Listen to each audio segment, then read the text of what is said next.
what we're asking for here, just to debate these things. And they won't even do that because they're so afraid of what that debate will show.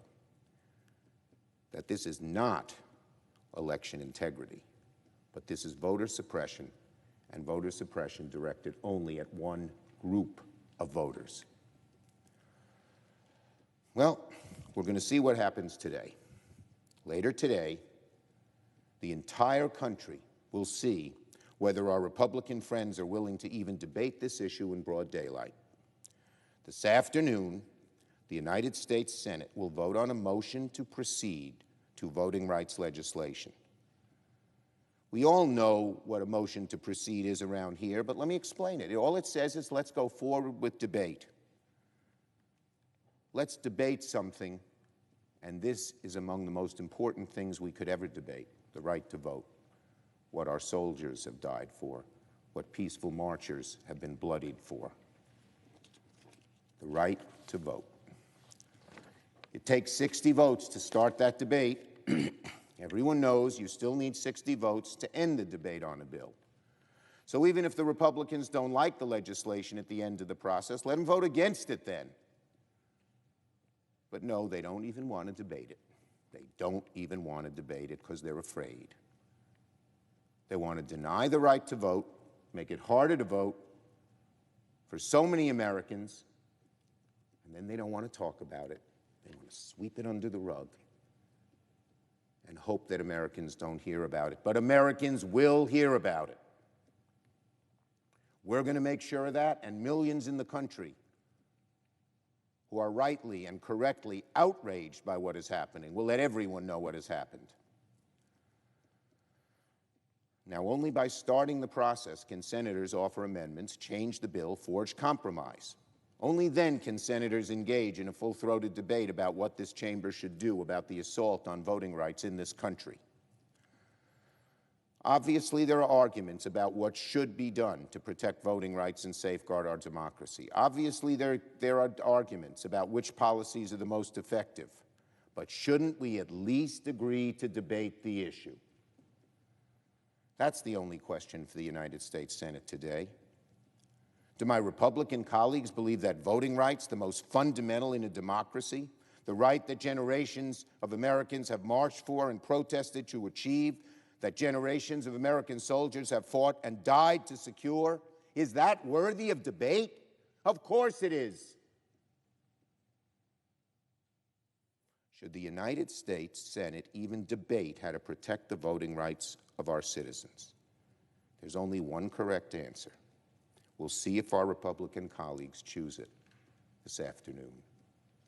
This is not simply a partisan issue, as partisan as the Republican side in the state legislatures and now here in the Senate seem to make it.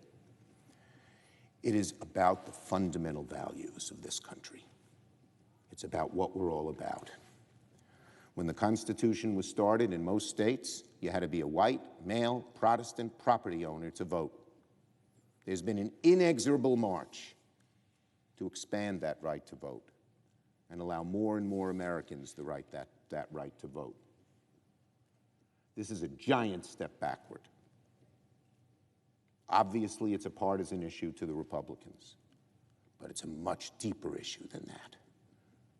Will our colleagues stand up for what generations of Americans have fought for, marched for, and died for?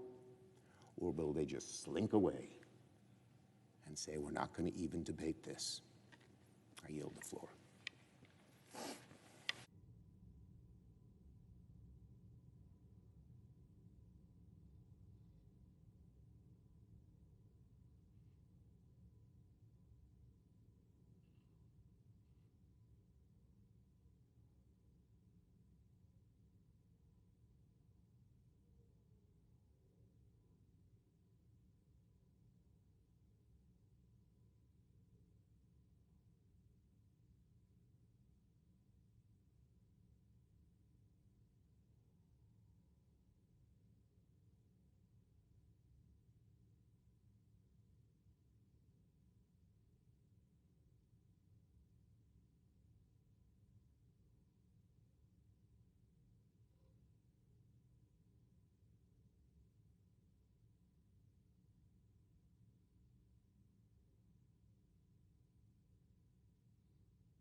Mr. President.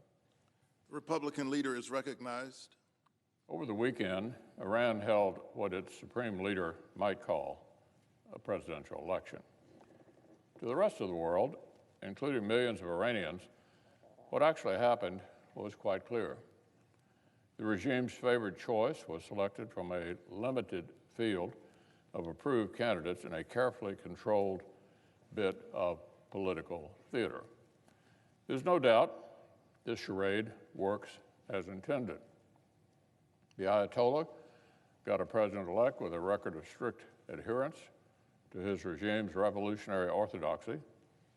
Meanwhile, former presidential candidates who emerged as leaders in the popular 2009 Green Movement remain under house arrest. Like his predecessor, Ebrahim Raisi will serve as a figurehead while the supreme leader and the Islamic Revolutionary Guard actually run the show. But even rigged elections have consequences. And the new, most visible figure in Tehran has a proven history as a hardline theocrat. For decades, from his time on a so-called death committee in the 1980s, the president-elect played an intimate role in the trial, conviction, and summary execution of political prisoners and peaceful protesters. There's no question he's an extreme hardliner, even in the Iranian context.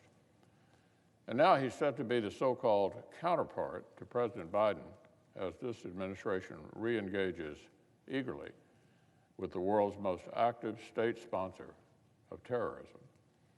In some circles, a looming turnover in the top ranks of Iranian leadership is being spun as a reason for the White House to rush even faster than it already is toward restoring the Obama administration's failed nuclear deal. One particularly eager assessment in the New York Times called the next 6 weeks, quote, a unique window for clinching an agreement, like some sort of liquidation sale in which President Biden needs to take whatever he can. Meanwhile, rational observers know that the fundamental reality of the U.S.-Iranian relations certainly has not changed. In the selection of a new hardline figurehead, and Tehran sends any signal, it's a reminder that showering the regime with sanctions relief and expecting a change in behavior is a reckless and damaging approach. In fact, President-elect Raisi has already said as much himself. Iran's ballistic missile program is, quote, not negotiable, and meeting with President Biden is not on the table. Of course, Iranian politicians and diplomats are known to lie and to dissemble, so we should pay closest attention to this regime's actions. What will they actually do? Here's the truth. Domestic political developments in Tehran don't absolve the Biden administration of its responsibility to confront Iran's nuclear and missile proliferation, its support for terrorism, its abuses of human rights, and its relentless efforts to destabilize the entire region. If President Biden hopes to earn bipartisan support for an Iran policy that could outlast his time in office, he needs to start explaining how he intends to respond as Iran ramps up threats against the United States and our closest partners in its backyard. So remember, Mr. President, the thousands of rockets Hamas fired at Israel last month were made possible by Iran. So were the precision-guiding munitions in Hezbollah's arsenal, and the ballistic missiles and UAVs launched into Saudi Arabia by the Houthis in Yemen, and the dozens of militia attacks on U.S. interests in Iraq carried out by Tehran's reliable acolytes. The Biden administration has had months to develop a coherent rationale for its eager engagement with the Iranian regime, months to hash out a better plan than rewarding terrorist sponsors with sanctions relief. An explanation to Congress is long overdue.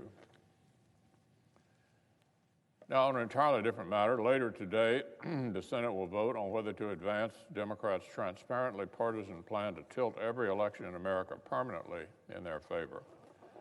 By now, the rotten inner workings of this power grab have been thoroughly exposed to the light. We know that it would shatter a decades-old understanding that campaign finance law should have a bipartisan referee and turn the Federal Election Commission into a partisan majority cudgel for Democrats to wield against their political opponents. We know that it would let Washington bureaucrats direct federal dollars into politicians' campaign accounts, government money for yard signs and attack ads. We know that it would let Democrats take a red pen to election laws in each of the 50 states, neutering popular precautions like voter ID while legalizing shady practices like ballot harvesting across the board. It's a recipe for undermining confidence in our elections, for remaking our entire system of government to suit the preferences of one far end of the political spectrum. And if they could, many Democrats would pass it with the slimmest possible majority, even after its companion faced bipartisan opposition over in the House. What a craven political calculation. What a way to show your disdain for the American people's choices. Of course, it isn't even limited to election law. Among the most dangerous parts of S1 is the way it would equip partisan regulators to intimidate and to discourage private citizens from engaging in political speech. Unfortunately, this one is a familiar concept for too many Americans. It's not hard to imagine federal bureaucrats indulging ideological grudges and chilling free speech. It's actually happened before. The nation was reminded just a few weeks ago how unable the federal government can be to protect private citizens' personal information. Unable or just unwilling. But conservatives in particular didn't need a reminder of what became institutionalized discrimination under the last Democratic administration. So when private contributors, nonprofit advocacy groups, and religious organizations see that S1's disclosure requirements would intentionally unlearn the lessons of the IRS abuses under Lois Lerner, they have plenty of reasons, plenty, to fear. Naming and shaming is not a hypothetical concept. It's been a concrete reality for thousands of private citizens. And today, Democrats are asking for a green light to supercharge the intimidation machine that makes all that possible. We've heard this entire package described many ways over the years. It's been around for a while. These same rotten proposals have sometimes been called a massive overhaul for a broken democracy, sometimes just a modest package of tweaks for a democracy that's working perfectly, and sometimes a response to state actions, which this bill actually predates by many years. But whichever label Democrats slap on the bill, the substance remains the same. It's always been a plan to rewrite the ground rules of American politics. And by the way, no matter what far-left activists are telling our colleagues, this most sensitive subject would not be the best place to trash the Senate's rules to ram something through. In fact, these issues would be the worst possible place to push through a power grab at any cost. The Senate is no obstacle to voting laws done the right way. I've helped write legislation regarding our democracy that has soared through this chamber on huge bipartisan margins. The Senate is only an obstacle when the policy is flawed and the process is rotten. And that's exactly why this body exists. Today, the Senate's going to fulfill our founding purpose, stop the partisan power grab, and reject S1.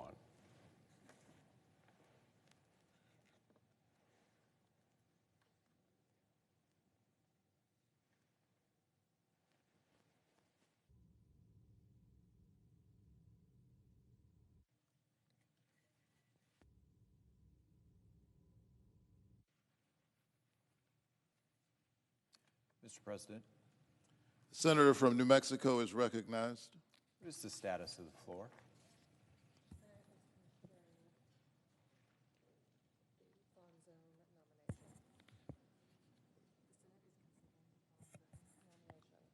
The Senate is considering the Fonzone nomination.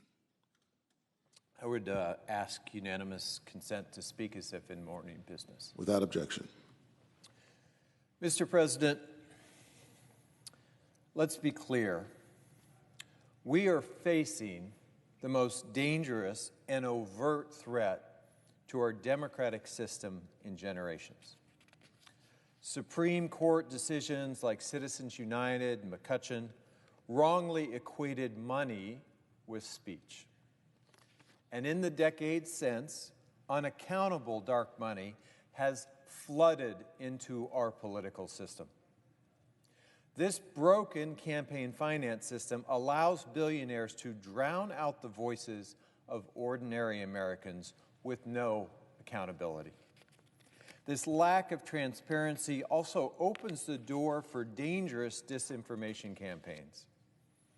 After the Supreme Court gutted Article 5 of the Voting Rights Act in another terrible decision, we have also seen state legislatures across the country take up and pass voting laws designed explicitly to prevent black, brown, and young voters from exercising their right to vote. These new laws in states like Georgia, Arizona, Texas, are right out of the pre-voting rights playbook of the Jim Crow South. Some have called them Jim Crow 2.0. And frankly, it's hard to disagree. They make it harder to register to vote. They reduce early voting times and polling locations. They restrict access to vote by mail. And in the president's state, in Georgia, it is now illegal to hand out water to someone who has been standing in line for hours to vote, waiting to vote. Could anything be more wrong-headed? My home state of New Mexico is a good example of what it looks like to enhance rather than attack participation in our democracy. I am proud of the ways that election officials in my state have stepped up in recent years to make voting safer, to make it more secure, and at the same time more accessible for every New Mexican. And our state has seen greater participation in our elections as a result. Now, unfortunately, we are seeing the polar opposite of this approach in our neighboring states. Just last week, Democratic lawmakers from Texas came to Washington, D.C. to warn us just how dire the situation has become in their state. Texas's Governor Greg Abbott and Republican lawmakers in Austin are hell-bent on passing sweeping voting restrictions as part of a nakedly discriminatory power grab. These proposed changes would reduce voting hours, push back the start of Sunday early voting when many black voters cast their ballots, and eliminate polling locations in larger urban counties. The goal of this type of legislation is pretty plain to see. This shameful, transparent attempt to take away Texans' right to vote and similar attempts to disenfranchise voters in many other states should be a wake-up call to every single American. We should all be able to see that these attacks on voting are taken advantage of, and in many cases being driven by, our former president's lies and conspiracy theories about the last election. Make no mistake, former President Trump's big lie about his loss in the 2020 election has sown widespread and damaging distrust in our elections. We should never forget that this same distrust and disinformation fomented a mob of violent insurrectionists that stormed into this very building, the very heart of our democracy, less than 6 months ago. Now, unfortunately, that cat is out of the bag. I don't see this widespread public distrust in our elections going away anytime soon as a result, especially as long as our former president continues to add more fuel to the fire. And particularly when Republicans, even Republicans who know that he is lying, continue to follow him down that rabbit hole. In one of New Mexico's other neighboring states, in Arizona, there is a so-called audit of the votes cast in their largest county. This bogus audit is being conducted by a private company paid for by secret pro-Trump funders with no effective oversight. When you outsource nonpartisan election work to a firm calling themselves the Cyber Ninjas, you know things are off the rails. All of the distrust in our elections that has been ginned up by the former president is all the more reason for us to come together to pass common sense reforms that would restore all Americans' faith in our elections and in our democracy. The right of every lawful American to vote is just that. It is a right, and no one should be able to take that away.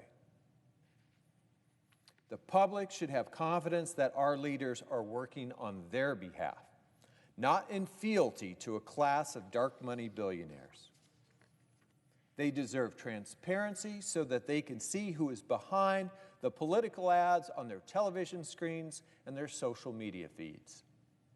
Most importantly, they deserve to know that our fundamentally American right to vote is secure, accessible, and easy to navigate for every single lawful American. That's why it is so important for the Senate to take up the For the People Act this week. This comprehensive legislation addresses all of the critical challenges facing our political systems and our democratic institutions. The For the People Act would restore transparency, accountability, and strong ethics rules for our elections. It would stop billionaires from being able to anonymously pour buckets of cash into our elections in an effort to buy them. It would put an end to partisan gerrymandering and broken election rules that allow Republicans and Democrats alike to rig the system for themselves and for special interests. And it would modernize voting systems so that every American, no matter their race, their political party, or their zip code, can have confidence in their ability to exercise their right to vote. Democrats and Republicans in the Senate should come together to pass common sense election security, voter protections, and campaign finance reforms in the For the People Act. Each of these provisions on their own have won bipartisan support at the state and local levels. In a previous, less partisan time, these ideas would have earned broad bipartisan support here in Congress. These are not Democratic or Republican ideas. They are fundamental reforms that we need to pass in order to restore the essential American idea that each of us has a say in who we elect as our leaders. The House has already passed the For the People Act earlier this year. It is now the Senate's turn to take up this critical legislation. Unless we can pass the reforms that are in the For the People Act, we will keep living under a broken status quo where the special interests wield far too much control and state lawmakers can continue to undermine and ignore constitutional rights. It is outrageous that Senate Republicans, as we heard from the minority leader, are planning to block legislation to restore voting rights and bring much-needed transparency and ethics into our elections. Their refusal to even allow debate on the For the People Act should be seen for what it is. It is a ringing endorsement of former President Trump's conspiracy theories and his attacks on our elections and on reality itself. Refusing to take up the For the People Act will prop up the campaigns that we're seeing in states across the country that strip Americans of our hard-won right to vote.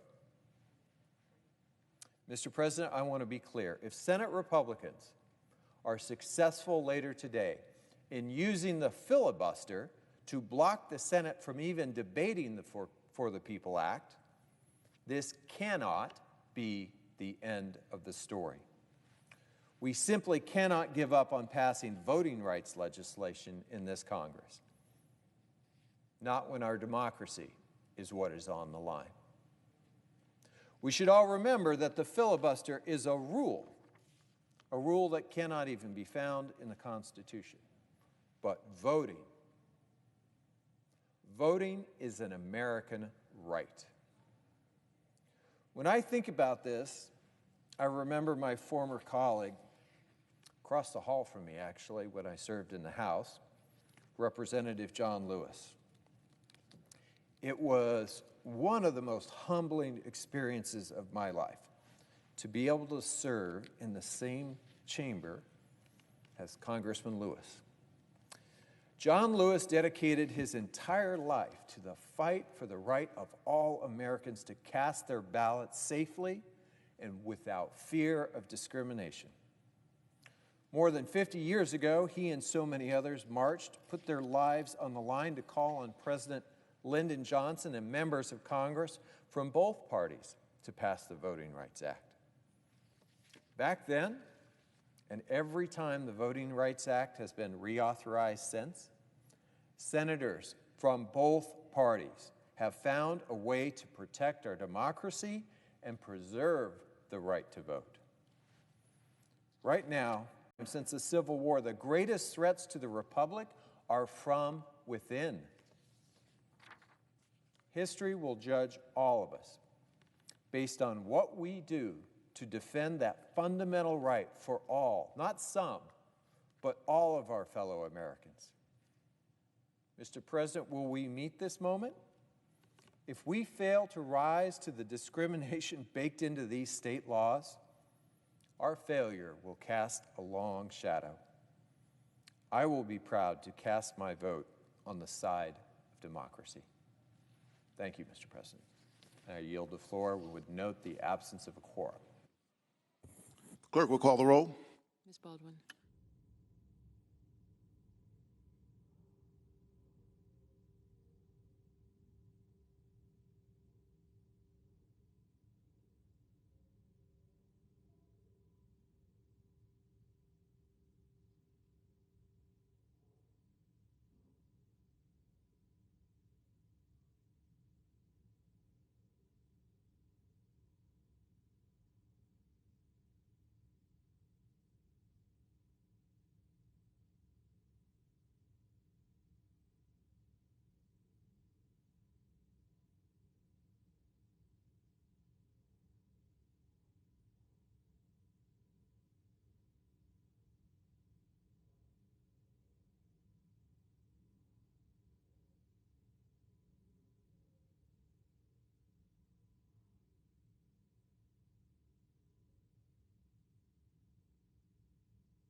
Mr. President.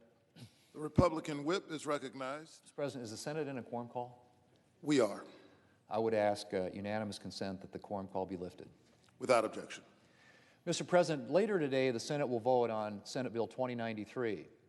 Senate Bill 2093 is the new Senate Bill 1.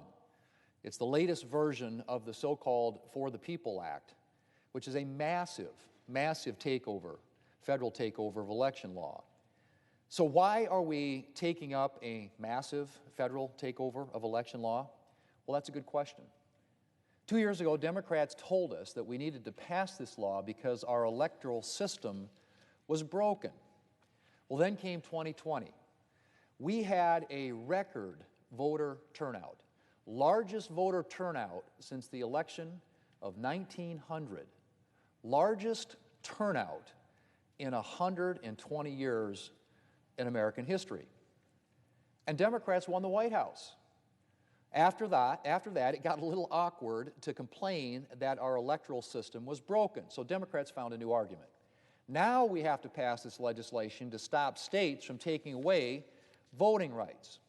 According to Democrats, states' moves to update or clarify their election laws in the wake of pandemic challenges and vote counting confusion are really plots to restrict voter access.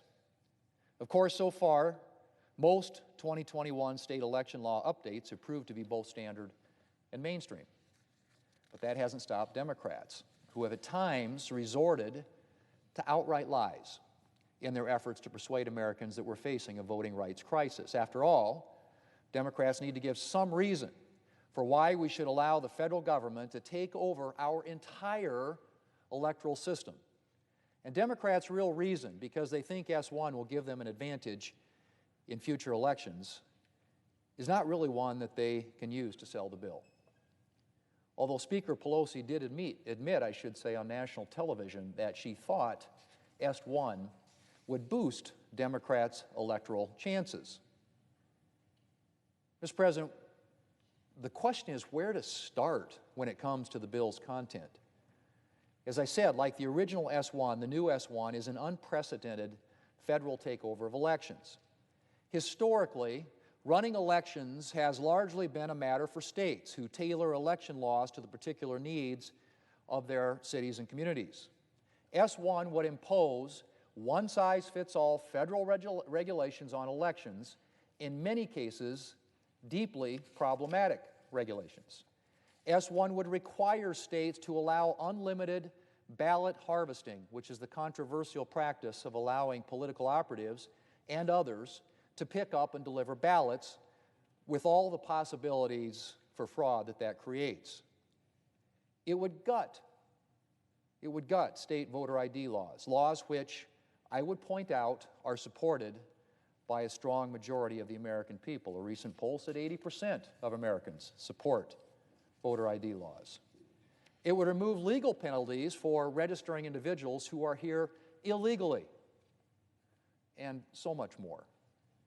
But the new S1, like the old S1, goes way beyond undermining the security of our elections and increasing the likelihood of voter fraud.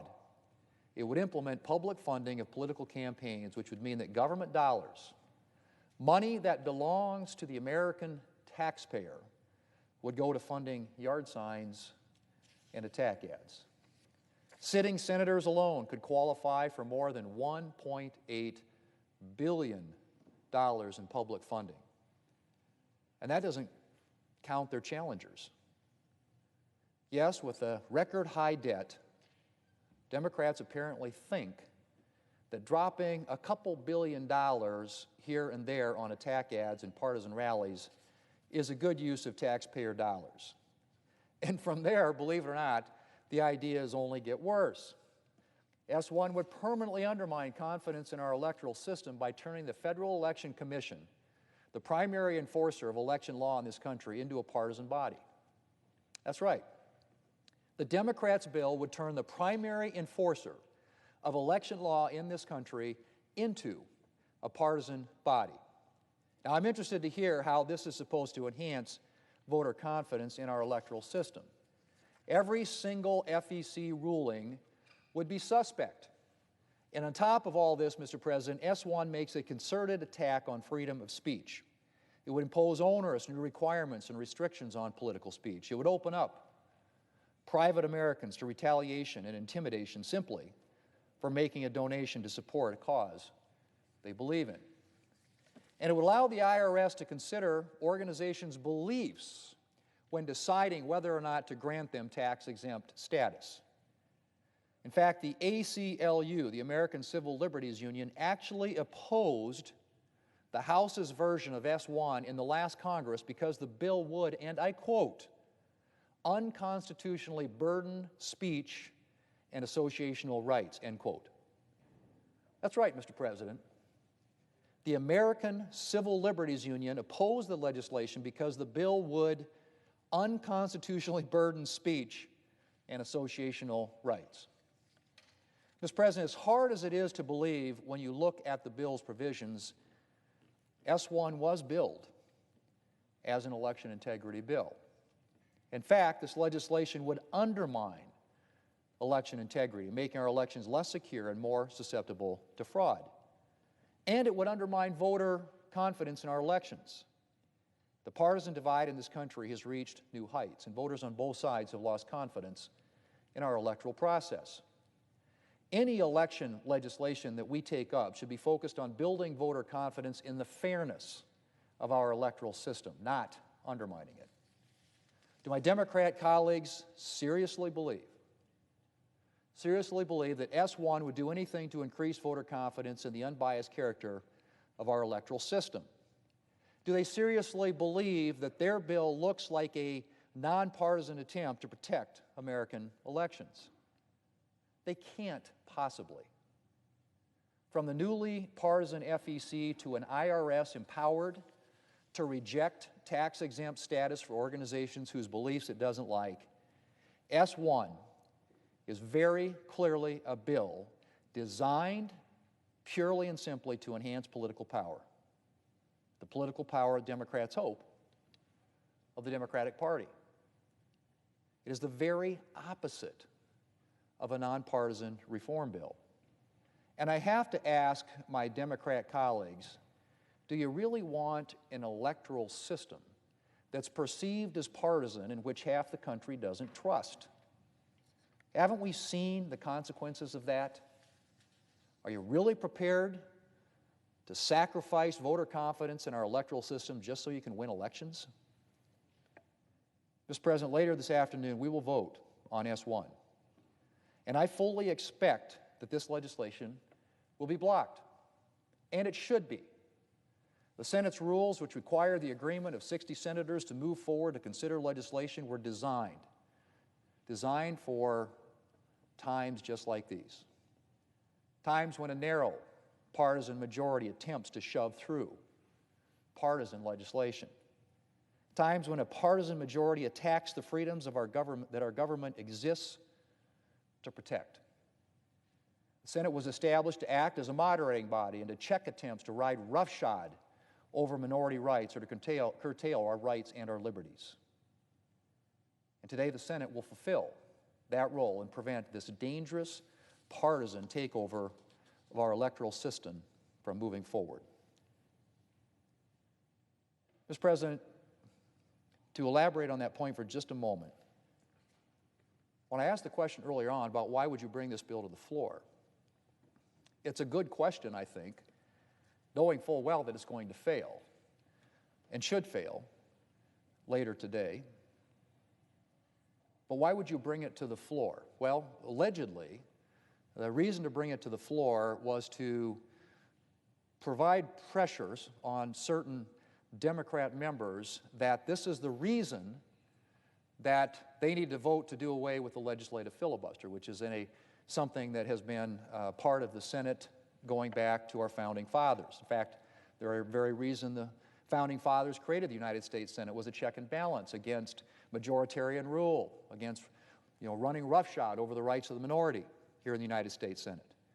And the legislative filibuster has ensured and provided that protection, so much so that it was used extensively in the last 6 years when Republicans were in control of the Senate by the Democrats to filibuster legislation. In fact, it was used to filibuster coronavirus relief bills. It was used to filibuster police reform bills. It was used over and over to block the former president's nominees. And yet now, Mr. President, we are being told that the Senate needs to get rid of the legislative filibuster, and that all those Democrats, all those on the other side of the aisle who used it extensively to block Republican legislation over the past 6 years now believe that we need to get rid of the legislative filibuster, and that this bill is example number one for why that is necessary. Well, it's really ironic and interesting to hear members on the other side make that argument, given where they were a couple of years ago.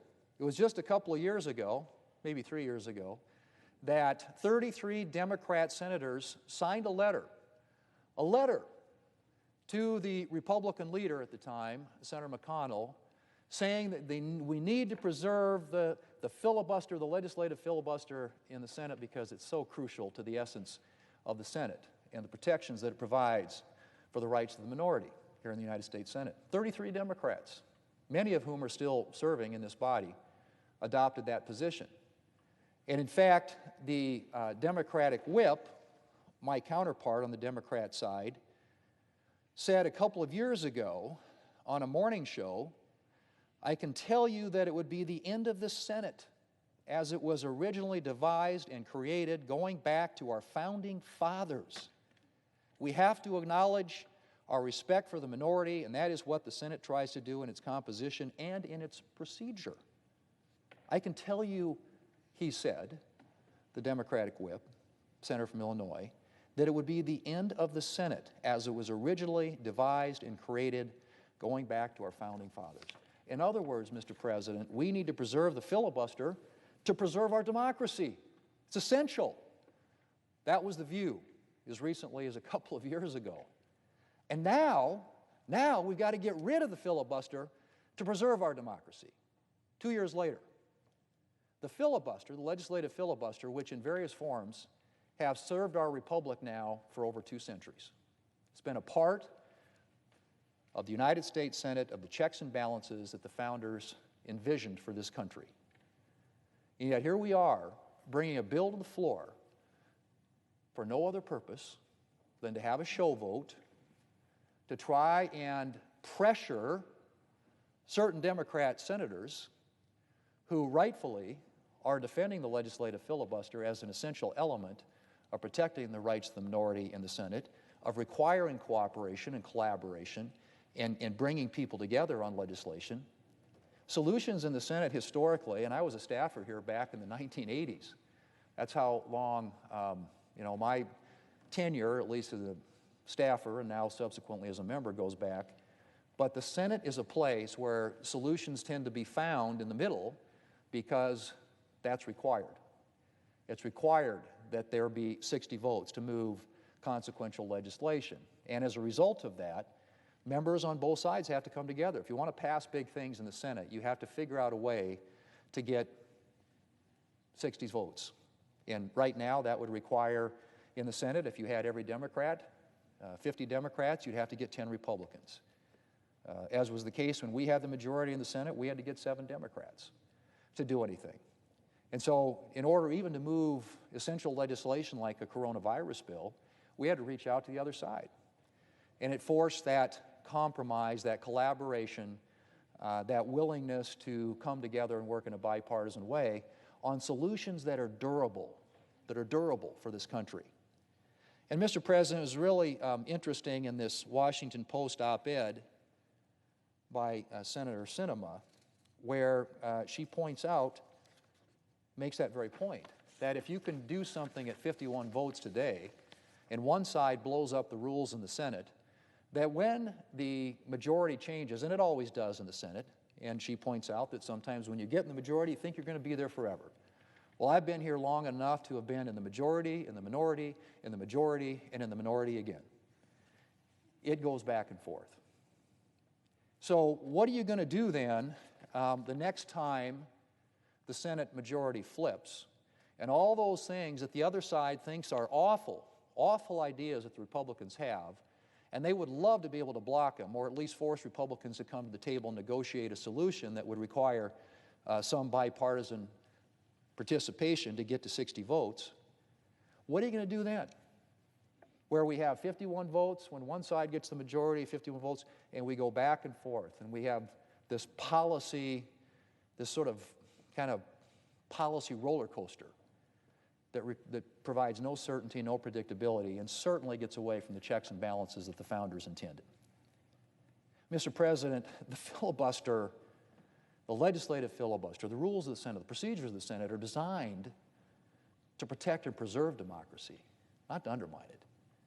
What undermines it is cynical attempts to try and use a piece of legislation that the leadership on the other side knows is going nowhere, and bring it to the floor for a show vote to put pressure on Senate Democrats who, as I said, rightfully are defending that very procedure, which has worked so well to their advantage for the past 6 years. And now we're told the reason they have to change it is because Republicans are being so, we're not cooperating, we're not, we're sticks in the mud. We're stopping and blocking things. we haven't even been in the minority now for 6 months.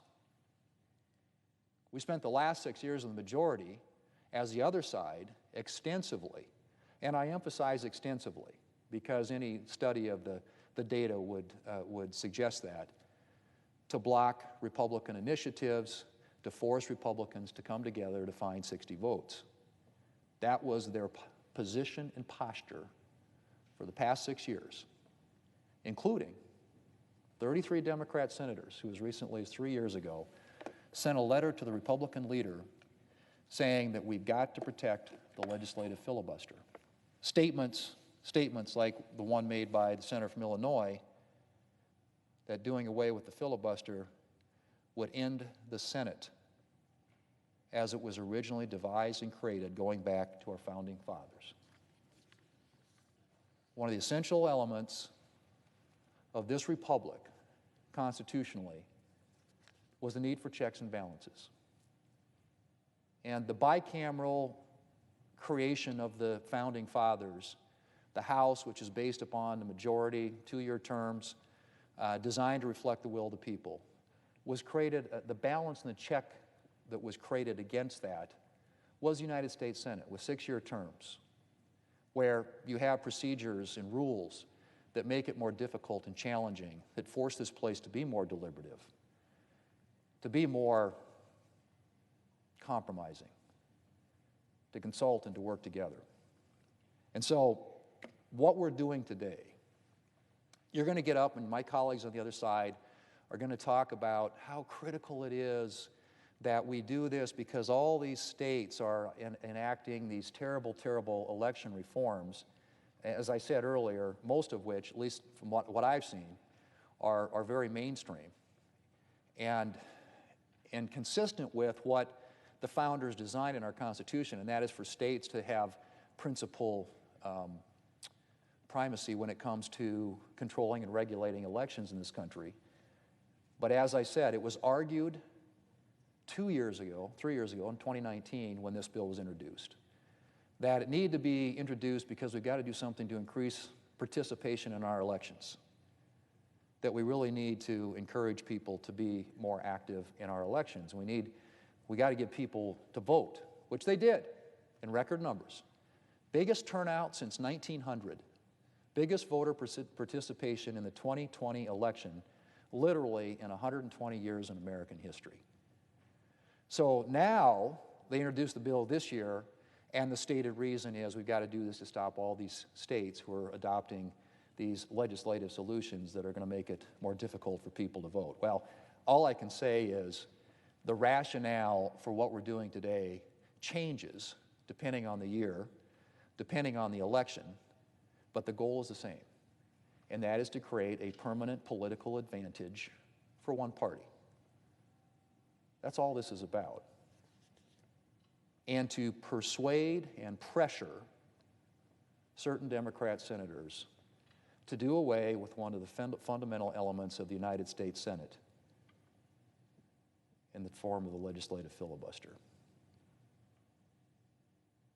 Mr. President, I hope this vote will make at least some Democrats think twice about the wisdom of permanently politicizing our electoral system, and that it will encourage them to make sure that any future election reform proposals are genuinely bipartisan in nature. Unfortunately, I think it's more likely that Democrats are going to use this vote to argue for destroying the Senate's long-standing protections for minority rights. But today at least, the Senate will fulfill its constitutional mandate and act as a check on this attempt to undermine our basic freedoms. Mr. President, I yield the floor, and I suggest the absence of a quorum. Clerk will call the roll. Ms. Baldwin.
Mr. President, Senator from Georgia.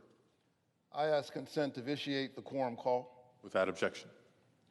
Mr. President, I rise today at a defining moment in American history, and at a time when I sincerely believe that what we do or fail to do will have long-lasting and far-reaching implications for the health, viability, and vitality of the world's greatest democracy.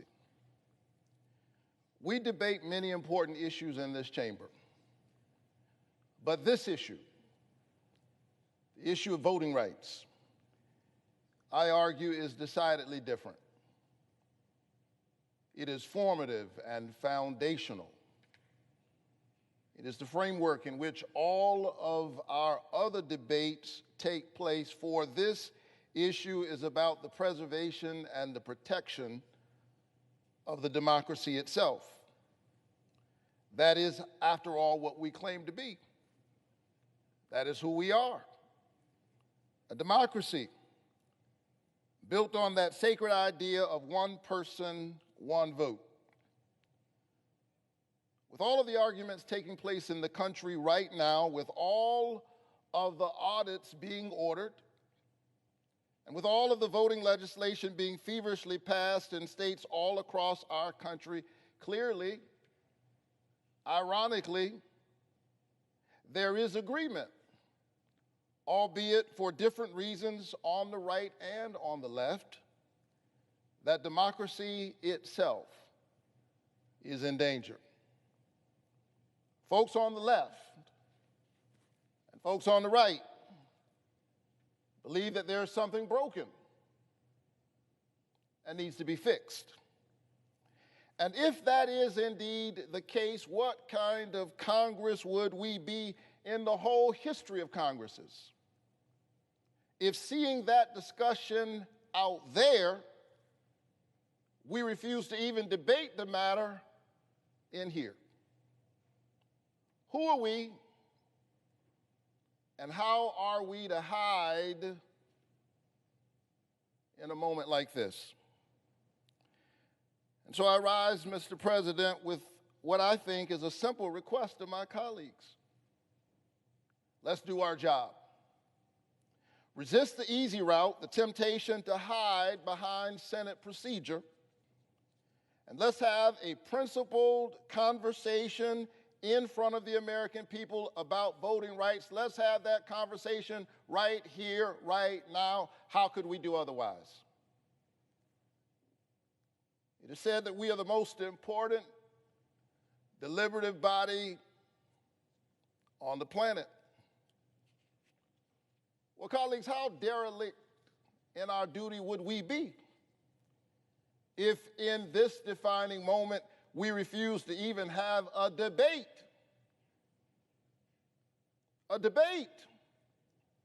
about how best to preserve and protect that which is most precious, the democracy itself. In my maiden speech this past March, I made an urgent call upon this body to act to protect the right to vote. And I warned then that the cords of our democracy were dangerously frayed. That was not theoretical stuff for me. I hail from Georgia. I argued then that our democracy was being frayed by unfounded conspiracy theories that led to an attack on this very chamber, and undermined by an onslaught of state-level proposals aimed at suppressing the vote. Since I gave that maiden speech, things have only gotten worse. When I spoke here in March, 250 voter suppression proposals had been introduced in 43 states. 250 proposals. Now it is 389 proposals in 48 states.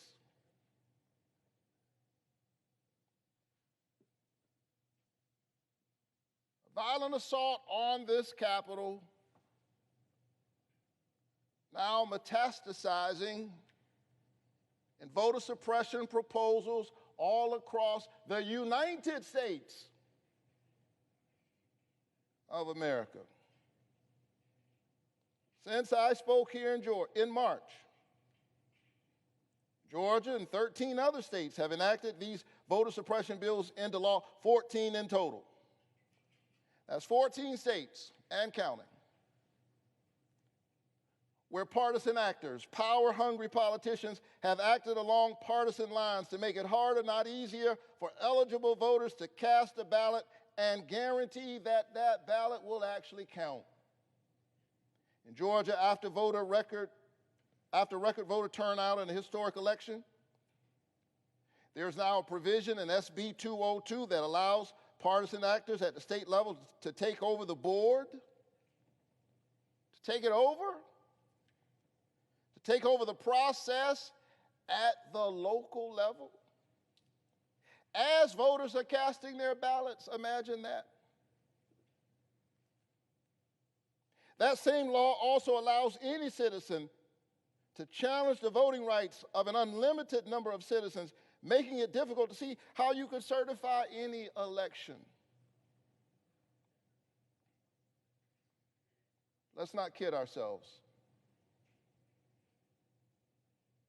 In this chamber, of all places, a few months after January 6th, this is dangerous stuff.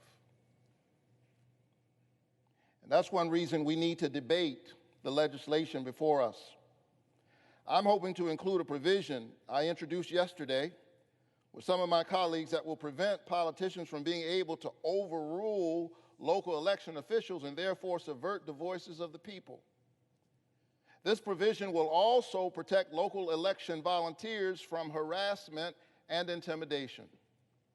Right now across the nation, constitutional rights are being assaulted, and I fear that if we don't act as a body in this moment, we will have crossed a dangerous Rubicon in our nation that will make it extremely difficult for the next generation to secure voting rights for every eligible American. And so, Mr. President, this is not just another moment in another Congress.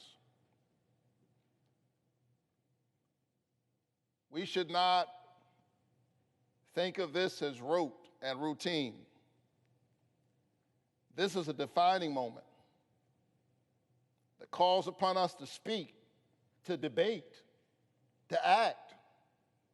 After all, Congress represents the people. It is the job of Congress, as prescribed in Article 1, Section 4, to ensure that the people are not squeezed out and locked out of their own democracy.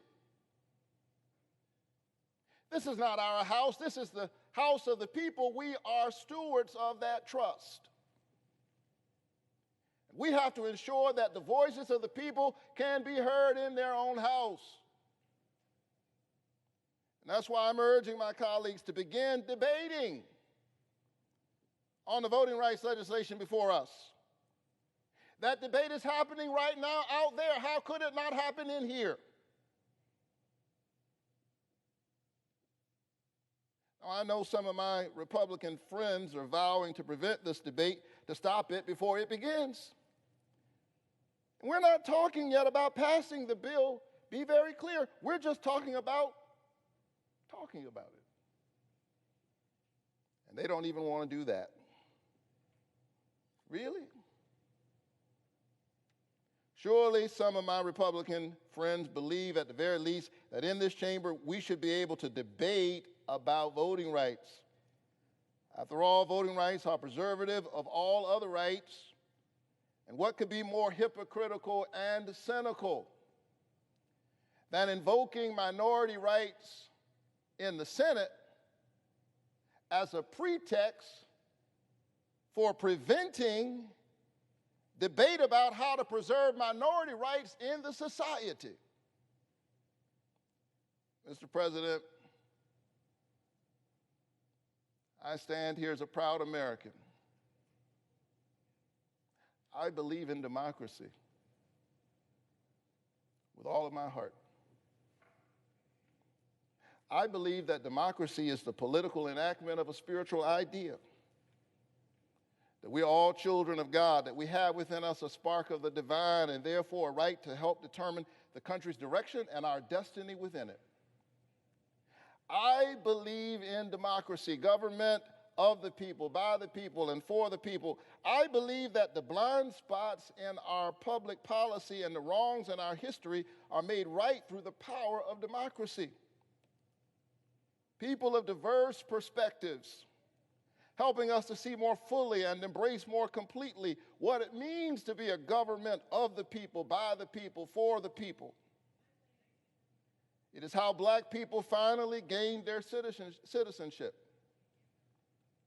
Women, the suffrage. Members of the LGBTQ plus community, their dignity and equality under law. Diverse perspectives and voices help us to see what we would not otherwise see. And that is precisely what is being imperiled right now by all of these voter suppression bills and by some in this chamber to forestall a necessary debate about voting rights at this defining moment in our history. Mr. President, who are we and how are we to hide at a moment like this? Why are some people hiding? To what end? For what purpose? At whose behest? From whom are they hiding? The American people who sent us here in the first place? And so I hope we can take a bipartisan vote to begin debate on this important piece of legislation, because that's what democracy is all about. History is watching, and the future is waiting to see if we are who we say we are. The United States Senate, a serious-minded, deliberative body, the United States of America, a nation built on that simple but sublime principle: one person, one vote. Mr. President, I yield the floor.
Mr. President, Senator from Arkansas.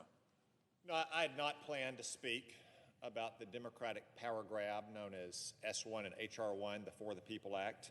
I've said my piece on this bill before on the Senate floor and in many other forums. But I've listened to my Democratic friends all day long talk about this bill. We will later today vote on what's known as a motion to proceed to the debate on this bill. That motion will fail. It won't come close to passing. And our Democratic friends are saying they won't even debate. They won't even debate election reforms. Well, first off, let me say, if you ask me what the Republican plan to federalize our elections is, my answer is we don't have a plan to federalize our elections. We don't think we should federalize our elections. We think the states and their counties have done a pretty good job, traditionally, of running our elections. I'd also remind my Democratic friends that what they presented as some kind of unprecedented affront to having a Democratic debate in the Senate happened repeatedly, hundreds of times in the last administration. My Democratic friends simply voted not even to have a debate on, say, a coronavirus relief package last summer, which could have gotten aid to to families and businesses when they needed it. When the pandemic was still raging, when vaccines were still months away, they filibustered even a debate until after the election, when we passed in December almost the exactly same bill that was under consideration. They blocked even a debate on policing reforms last summer that might have helped provide police departments across the country with additional financial support or training resources. I could go on and on about the bills on which they blocked even a debate, like protecting unborn children who can survive outside their mother's womb. Yet today, the Democrats act as if it's some terrible affront that we're not even going to have a debate on a bill that would be one of the biggest power grabs by Washington in the history of our democracy. So then you have a lot of Democrats who are complaining that the Senate Rules and Customs, the filibuster, has to go. They say that it's a racist relic of the Jim Crow era. I will acknowledge that some Democrats over the years used the filibuster to block civil rights progress. But I will also remind my Democratic colleagues that, yes, they used the filibuster hundreds of times in the last administration. I'll also enter into the record, with request for consent, Mr. President, this letter written on April 7th, 2017.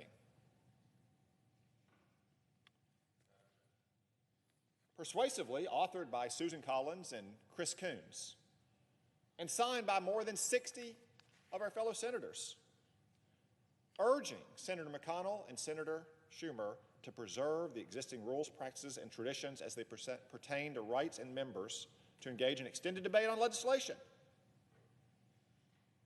They note that these rules have changed on our executive calendar when we consider judicial nominees or executive branch nominees. But they say we are mindful of the unique role the Senate plays in the legislative process, and we are steadfastly committed to ensuring that this great institution continues to serve as the world's greatest deliberative body. Therefore, we are asking you, Senator Schumer and Senator McConnell, we are asking you to join us in opposing any effort to curtail the existing rights and prerogatives of senators to engage in full, robust, and extended debate as we consider legislation before this body in the future. Let me remind you, more than 60 senators signed this. 26 Democrats currently serving in the Senate signed it. 27 if you include the Vice President. Let me just give you a few notables. As I said, the Vice President signed it. The following chairs of Senate committees signed this letter 4 short years ago: Senators Leahy, Warner, Cantwell, Carper, Reed, Stabenow, and Menendez. Some other notable senators. As I said, it was authored by Senator Coons, one of Joe Biden's closest friends in the United States Senate. Senator King, who often finds himself in the middle of consequential debates.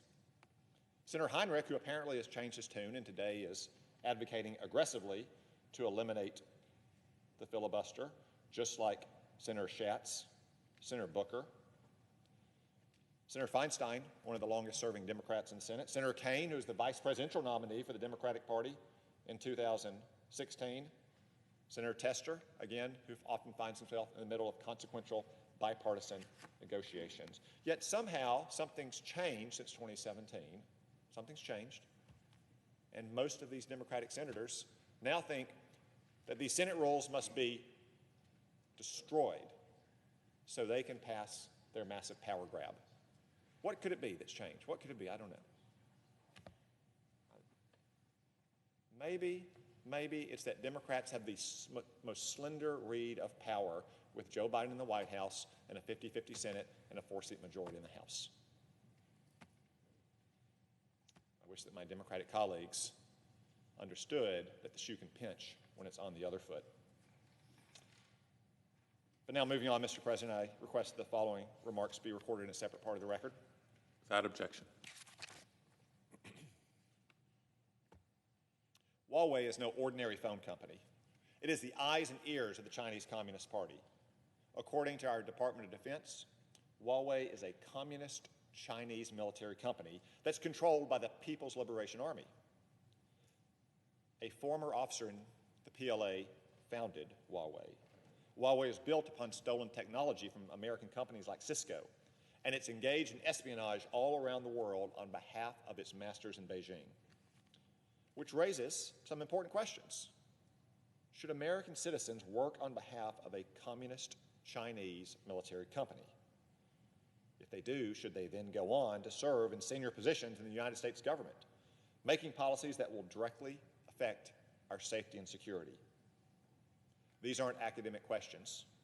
The Senate is now considering whether to confirm one Christopher Fonzone for a senior legal position in the Office of the Director of National Intelligence.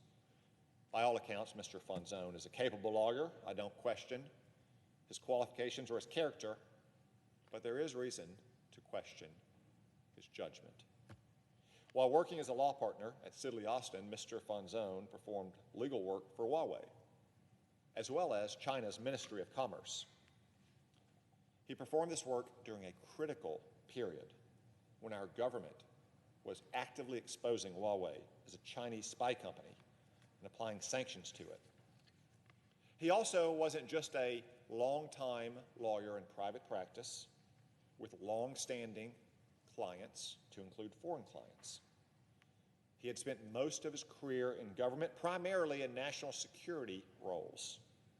I cannot imagine that he was not aware of the China threat in general or the Huawei threat in particular. After all, the House Intelligence Committee had produced a landmark report exposing Huawei in 2012 while he served in the Obama administration.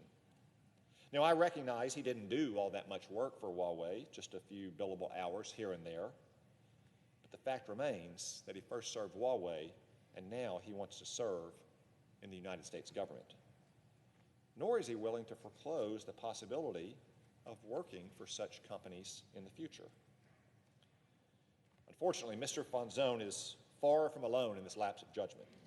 There's a rapidly revolving door in Washington, D.C. that shuttles people in and out of government.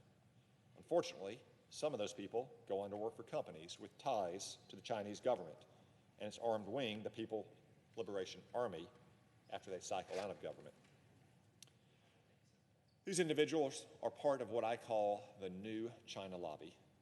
They work at white shoe law firms and sprawling multinational corporations and big banks. Their pockets are lined with Chinese communist cash, just like Hollywood executives and NBA stars and ivory tower academics. Some of them get very rich by doing Beijing's bidding, and they don't want the gravy train to stop. Consider a recent article in the Financial Times which reported that some of the richest banks and investment firms in America have been forming partnerships with Chinese state-run banks. Similarly, some of America's biggest companies like Nike and Coca-Cola are so addicted to access to the Chinese market that they lobbied last year against a bill to crack down on goods made by slave labor.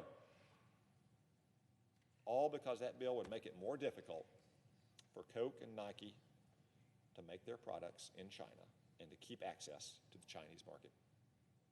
At the same time as our country wages a Cold War against the Chinese Communist Party, some of our best and brightest are taking their talents to borrow from King James, LeBron James, who's up to his ears in Chinese cash, to work for companies that are little more than puppets of the Chinese state.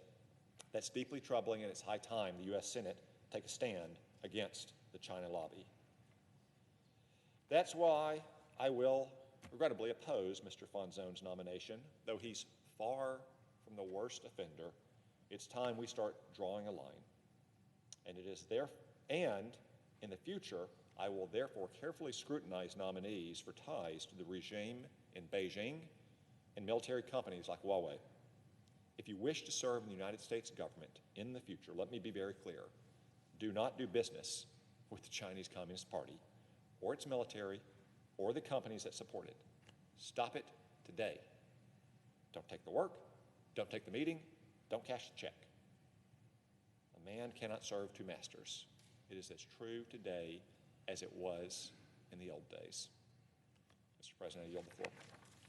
Mr. President. Senator from Missouri. Mr. President, I ask unanimous consent that Senators Rubio, Peters, and I be allowed to complete our remarks before the scheduled roll call vote. Is there any objection? Seeing none, without objection.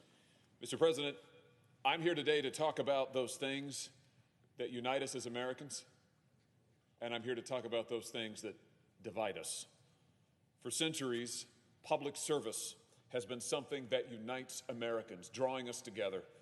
Citizens from all walks of life serve in our military. They serve in federal and state and local governments. They serve in police units and fire departments across our country. They serve as teachers and coaches. And we as a nation are better off for their service and for their sacrifice. Those who serve our nation do it not because they have to, but because they want to. They do it because they believe this nation is worth serving. They do it because they believe this nation is worth defending. They believe it is worth celebrating. And they are right to think all of those things. Service to this country is an act of selflessness that affirms our nation is a place worth believing in. But I'm concerned that the President administration and this President Joe Biden, do not share this point of view. I'm worried that President Biden is nominating for federal office individuals who do not share a view of America as a good and decent place, who do not believe that the history of this nation is worth celebrating, nominating instead people who believe that this is a country founded in racism and shot through with corruption. Many of these nominees are partisans of a viewpoint that goes by different names, but shares several features in common. A view that America is a systemically racist place and systemically unjust. A view of America as corrupt. A view of American society as one that needs to be deconstructed, that needs to be pulled apart, torn down, and then rebuilt in a fundamentally different way. Now, this broad ideology has become known in public as critical race theory, or sometimes just critical theory. And let me tell you, as someone who has taught in our nation's universities, someone who has seen our institutions of higher learning up close, I would say to those in the media and elsewhere who now deny that there is any such thing as critical theory, that critical theory is in fact very real. It is very influential, and it appears to have become the animating ideology of this administration. And that is cause for great concern. Critical theory is an ideology that says the United States is rotten to its core. The leaders of this movement think our society is defined by white supremacy. They think our leaders are complicit at best. They think that all Americans are either oppressors or oppressed. In our world-class military, these critics see a vehicle for discrimination. In our American flag, they see propaganda. In our family businesses, they see white supremacy. In our police officers, they see agents of racial oppression. These critics allow no room for merit, for experience, or for grace in our life together. They pit whiteness and blackness against each other in a manner that reduces every American, no matter their character or their creed, to their racial identity alone. One of these critics, Dr. Ibram Kendi, wrote this: "The only remedy to past discrimination is present discrimination. The only remedy to present discrimination is future discrimination." That's right, that's what he said. Think about that for a moment. He's saying that he's opposed to equality under the law. He's opposing our merit-based system for federal employment. Dr. Kendi and his followers are in no uncertain terms advocating for state-sanctioned racism in the United States of America. Now, it's a free country. Dr. Kendi and these other authors can write their books and debate their views and put them out in public. It's absolutely their right to do so. They are welcome to do so, but what we cannot allow, what we must not allow, is our federal government to affirm and sanction and advocate this critical race theory. We cannot allow the United States of America, the greatest nation on earth, to legitimize a new era of racial engineering. In the past few years, Critical race theory has gained new prominence in the giant corporations, in the media, in the military, even in our children's schools. We're seeing this across the country. We've seen too many of our children exposed to a curriculum like the 1619 Project and its derivatives that encourages division rather than unity, that rewrites our history in the service of an ideological agenda rather than in the service of truth. Young children set off to school with eyes full of hope and hearts full of pride in their country, only to be taught that white privilege defines the nation, that subjects like mathematics are inherently racist, that the Christian faith is oppressive. They're taught that the nuclear family perpetuates racism. Now imagine for a moment if you were taught the same. Imagine if you were taught that your dreams were unjust or unfair, that your family were oppressors, that you were at fault for the problems of our society today. These are just children. We should be nurturing their dreams. We should be nurturing their hopes. We should be giving them a great hope for the future of this great nation known as the United States of America, a hope for the future of the greatest nation in the history of the world, rather than teaching them to mistrust their classmates and to distrust their own history. Doesn't end there. Last year, we discovered that federal agencies and other organizations funded by taxpayers were holding workplace training sessions where federal employees were told that virtually all white people contribute to racism. That's a quote. Or where civil servants were required to say that they benefit from racism. Now, President Trump put an end to this divisive curriculum, and he was right to do so. Workplace diversity training should focus on bringing people together, not on driving them apart. But under this new administration, I fear that critical theory is making a comeback. In March, President Biden rescinded the former president's ban on this divisive curriculum, and now he's nominated Kiran Ahuja to be director of the Office of Personnel Management. That's a key position that runs human resources for the entire federal government and millions of its employees. And Ms. Ahuja's nomination is before the Senate today. I'm concerned that Ms. Ahuja is a disciple of radical critical theorists. She has frequently promoted Dr. Kendi. She called him a thought leader at her confirmation hearing back in April. And just last year, Ms. Ahuja wrote that we must free the nation from the daily trials of white supremacy. Those are her words. She appeared to endorse Dr. Kendi's claim that the election of President Trump in 2016 was an example of racist progress in this country. And she declared that we must do everything in our collective power to realize Dr. Kendi's vision for America. Mr. President, I'm concerned that as the federal government's HR director, Ms. Ahuja could use her platform to promote radical ideologies that seek to divide rather than unite the American people. She could bring critical race theory back into federal government training, into every level of federal personnel, stronger than ever. And I'm not alone in this concern. All of my Republican colleagues on the Homeland Security Committee opposed Ms. Ahuja in a vote back in April. 2 weeks ago, the Federal Law Enforcement Officers Association, they represent 100,000 federal police officers that protect and defend our nation every day. They announced that they were also concerned about Ms. Ahuja's nomination because of her advocacy of critical theory. I have to say, I agree with federal law enforcement. I agree with what they said in their letter. We should nominate candidates for public office that are committed to ideological neutrality, to fairness, and to impartiality under the law. Now, I want to be clear, Mr. President, I do not for a moment question Ms. Ahuja's sincerity or her integrity. And in fact, I thank her for her willingness to serve the nation.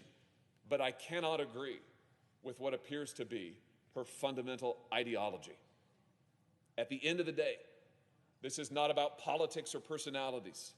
This is about ensuring that the federal government stands for unity, not division, harmony, not hate. As the Reverend Dr. King famously said, and he was right, we should judge our fellow citizens by the content of their character, not by the color of their skin.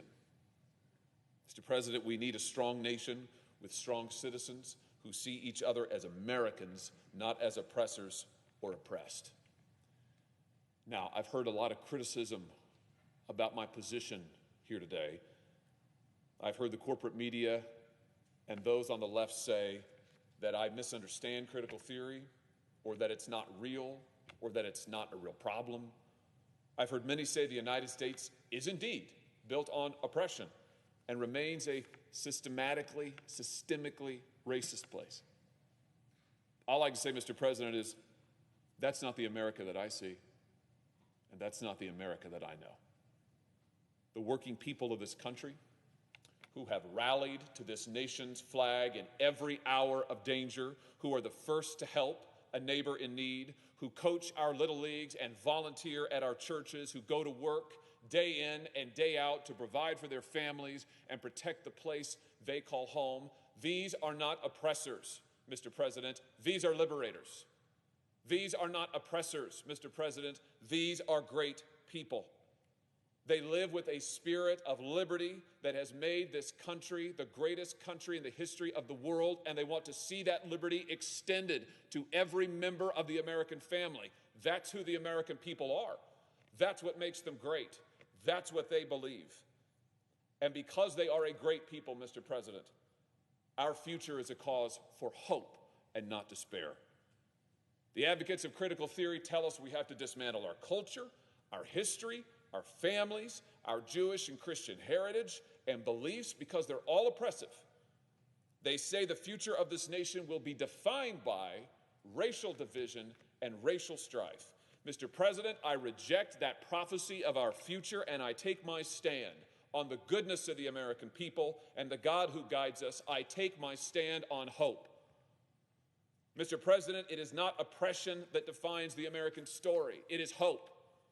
From the Minutemen at Lexington and Concord, to the pioneers who found a new life in the West, to the heroes of the Underground Railroad, to the Union soldiers at Little Round Top, to the workers who fought the old monopolies for fair pay, to the women who won suffrage, to the young men who twice liberated Europe, to the civil rights demonstrators who faced down the likes of Bull Connor, to the firemen and police officers who rebuilt New York and gave this country confidence again in the years after 9/11. It is love for one another and love for our country that we call home that has defined our story and given us hope. And that love and that hope will define our future once again. I am confident of it. In this nation, we're not united by ethnic creed or race or religion, and proudly so. We are united by our shared history. We're united by what we love together. We're united by the radical belief that those who liberate others, those who practice grace and mercy, those who call forth the best in those around them, they're the ones who change the world. And that principle, that truth, that hope is what drives our history. And we are not done building that history yet. The greatest nation in the history of the world is not done yet. Critical theory, in all of its guises, distorts our history, it destroys our common loves, and it would leave us hopelessly divided, at enmity with one another, and alone. To this dark vision, we must say no. To radical hope, we must say yes. For these reasons, Mr. President, I urge my colleagues to vote no on Massachusetts' nomination, and I yield the floor. Mr. President. Senator from Michigan. Mr. President, I rise to support Kiran Ahuja's nomination to be Director of the Office of Personnel Management, or OPM. Ms. Ahuja is a proven leader who has the experience and commitment needed to restore confidence in OPM and provide a vision for the future of the federal workforce. OPM is an independent agency that supports more than 2 million federal employees who serve all across government. Both OPM and the federal workforce have faced unprecedented challenges in recent years, from attempts to dismantle the agency to a record-setting government shutdown to the coronavirus pandemic. And unfortunately, these challenges were made worse due to the lack of consistent and committed leadership at OPM. Our dedicated public servants are on the front line every day, responding to the ongoing pandemic, protecting our national security, and delivering vital services to the American people each and every day. The dedicated men and women who serve at OPM and throughout the civil service deserve a qualified, experienced leader who is committed to supporting the people who make government work. Ms. Ahuja's career includes over 2 decades of management experience, including running nonprofit organizations, leading the White House Initiative on Asian Americans and Pacific Islanders during the Obama administration, and serving as Chief of Staff at OPM. Throughout this confirmation process, Ms. Ahuja has demonstrated that she understands the mission of OPM and the importance of safeguarding the nonpartisan civil service. She has committed to working closely and transparently with Congress to strengthen and to modernize the federal workforce. I'm confident that Ms. Ahuja is the right person to lead OPM at this pivotal time. She will provide the strategic vision and the management needed to reinvigorate the federal workforce. I urge my colleagues to join me in supporting the confirmation of Karine Ahuja for Director of OPM. And Mr. President, I ask for the yeas and nays. Is there a sufficient second? There appears to be. Under the previous order, the question is on the nomination. The yeas and nays have been ordered. The clerk will call the roll.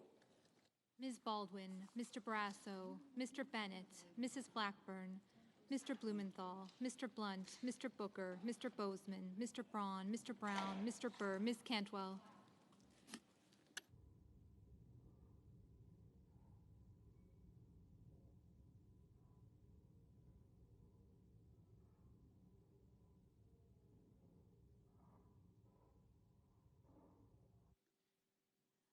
Mrs. Capito, Mr. Cardin,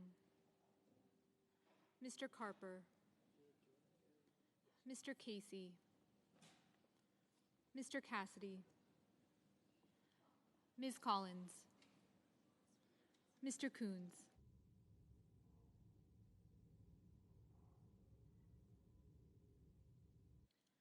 Mr. Cornyn, Ms. Cortez Masto, Mr. Cotton,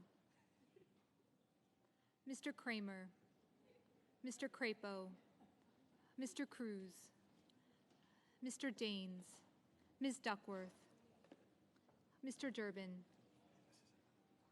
Ms. Ernst, Mrs. Feinstein, Mrs. Fisher,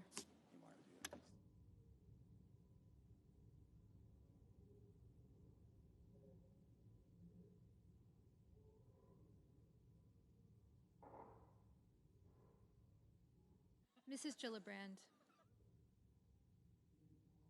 Mr. Graham, Mr. Grassley, Mr. Haggerty, Ms. Hassan,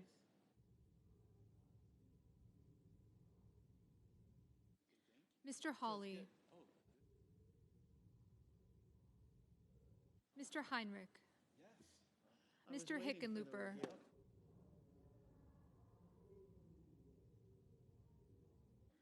Ms. Hirono, Mr. Hoven,